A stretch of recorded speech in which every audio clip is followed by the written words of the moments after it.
নেড়া একবারই বেল তোলা যায়, নেড়া দুইবার বেল তোলা যায় না। বেল তোলা যায় আমাদের শিক্ষা হয়ে গেছে, কখনো সালাউদ্দিন বেল মারে, কখনো হইলে যে অর্থমন্ত্রী আছে একজন অশিক্ষিত লোক সে বেল মারে, আরেকজন হলো আপনাদের এই কি যেন জ্বালানি মন্ত্রী টুকু সাহেব না, ওনার নাম যেন কি, উনি একটা মিথ্যুক ভণ্ড প্রতারক।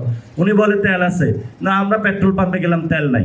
তাজুল ইসলাম উনি বিচারের উদ্যোগ নিয়েছিলেন, সেখান থেকে তাকে সরিয়ে সরকার হলো নিজের একজন পালক পুত্র বসিয়েছে। সেই পালক পুত্র হলো একটু পরে কখনো কবর জিয়ারত করে কান্না করে, কিন্তু বিচারের কোনো খোঁজ নাই।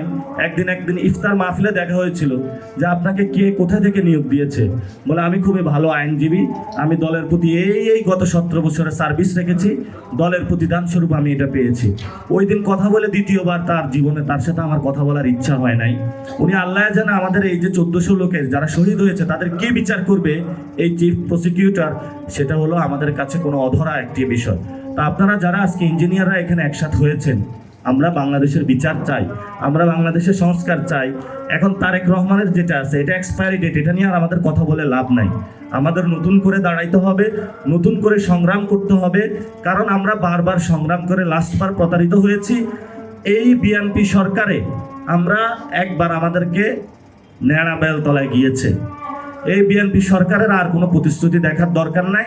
নেড়া একবারে বেল তোলা যায়, নেড়া দুইবার বেল তোলা যায় না। বেল তোলা যায় আমাদের শিক্ষা হয়ে গেছে, কখনো সালাউদ্দিন বেল মারে, কখনো হইলে যে অর্থমন্ত্রী আছে একজন অশিক্ষিত লোক সে বেল মারে, আরেকজন হলো আপনাদের এই কি যেন জ্বালানি মন্ত্রী টুকু সাহেব না, ওনার নাম যেন কি, উনি একটা মিথ্যুক ভণ্ড প্রতারক।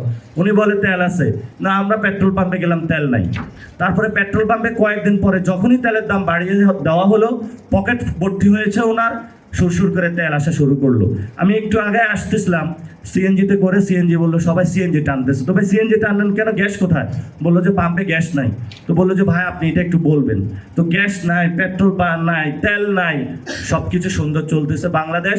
দাম বাড়াইলে হলো হাওয়া ভবনের লোকদের কাছে টাকা ঢুকবে, তখনই সব কিছু চলবে। এর আগে বাংলাদেশে কোনো কি লজ্জা বাংলাদেশের জন্য, 51 জন লোক মারা গিয়েছে বন্যায়। কোনো একটা এই যে এতদিন 31 দফার কথা বলেছে চট্টগ্রামে, আমরা তাদেরকে হাজিরা দিতে দেখলাম না। এবং সেখানে প্রায় 1,20,000 মানুষের গবাদি পশু তলিয়ে গিয়েছে। এখন পুনর্বাসন কি হবে সেটা আমরা জানি না। এবং অন্য জায়গাও সেম অবস্থা আমাদের হচ্ছে। এই যে সামনে আসছে আমাদের আবার এই গঙ্গা পানি বন্টন চুক্তি, এটা তো হলো আমার দেশের সম্পাদক সবচেয়ে ভালো এদেরকে ধরতে পারবেন ভবিষ্যতে। এই চুক্তি নিয়ে যিনি প্রতিমন্ত্রী, ওনাকে বললাম যে আপনি এটা নিয়ে কি করবেন।